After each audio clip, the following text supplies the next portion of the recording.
and the ability to reach out and live that American dream. I had two pesky brothers, and I longed for a sister.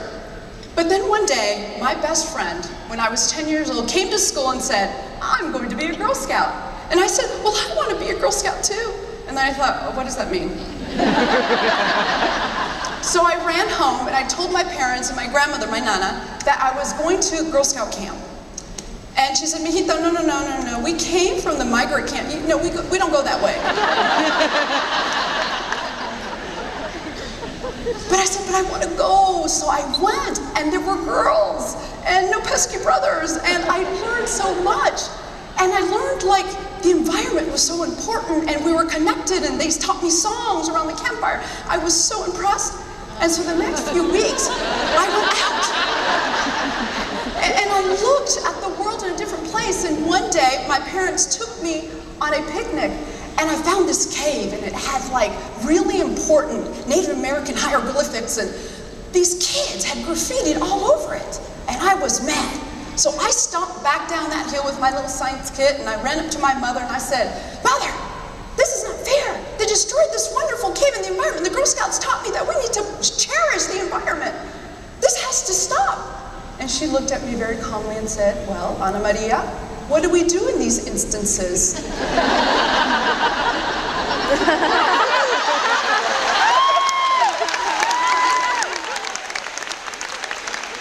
And she said to me, and I repeated to her, "Well, I've got to do something. I've got to change this." She's like, "Okay, well, how are you going to do that? Who does those things?" I said, "Well, people who make laws and change the world, and lawyers." And she goes, "Okay, so what happens next?" "Well, if I want to be a lawyer, I must go to law school." So, as a Girl Scout, by then the age of 12, I was headed to law school. And that courage kept me well, because I went to Yale because they invited me. They sent me a brochure, so I'd assumed they wanted me. So I went. Hadn't even gone. My parents go, "Do you want us to take you?" "Nah, I got this. That's all right, I'm going to go." And I get there, and I discovered a whole new environment. I was a kid from a small town on scholarship, and I worked 2 jobs to scrape by. And I remember one December, my scholarship was running out and I had $1 left. So I went and I took that dollar and I taped it to the wall above my desk where I studied every night. And I stared at it. And it had to last me about 4 weeks. Because if I missed dinner because of my second job, I had to pay for it. So every night I would run home from work to get to that dining hall. But it taught me, as we are taught in Girl Scouts, to use our resources wisely. So I saved that dollar, and I thought, okay, I can do this. And I went on to law school, and after that I went to Washington, and that's where this Girl Scout learned how to take a few hard knocks. But that was okay, because I eventually got to advise a U.S. president, a vice president, 2 cabinet secretaries, 3 federal administrators, 2 governors, and a husband.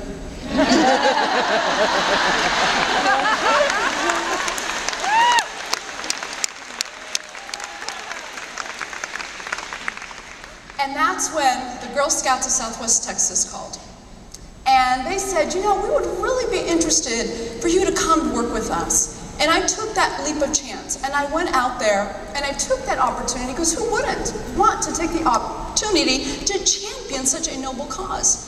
To play a role in changing lives, and through their lives, change a nation.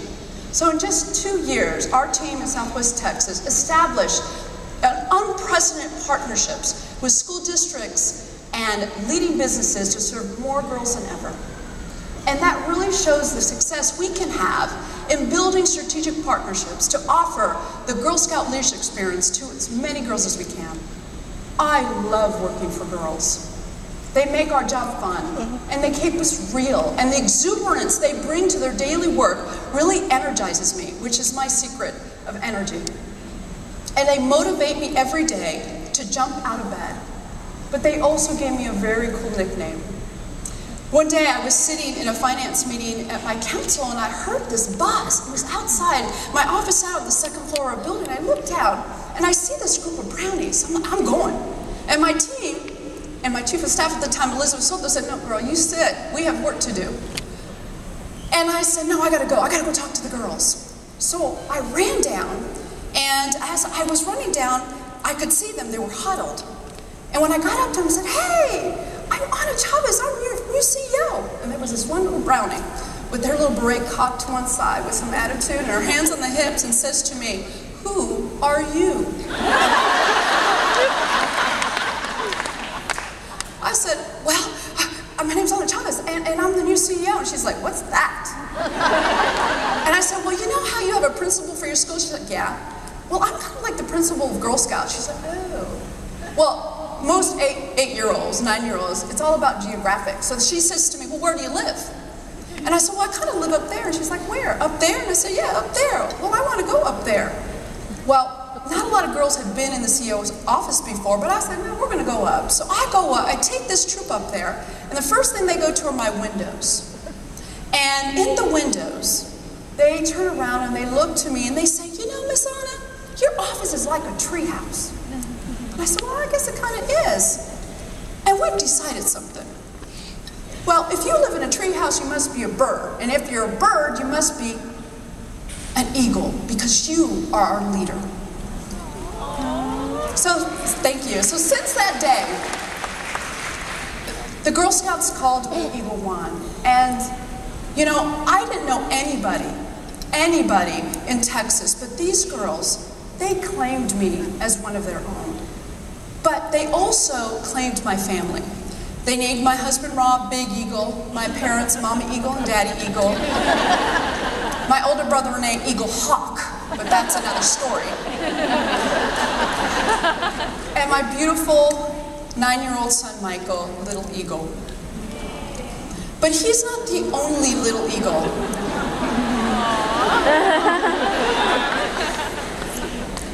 He's not the only little eagle. Our girls are little eagles too. And these little eagles are telling us what they need. They need encouragement. They need someone to tell them anything is possible, because they can. All of you I know can share a story of Girl Scouts who are doing great things.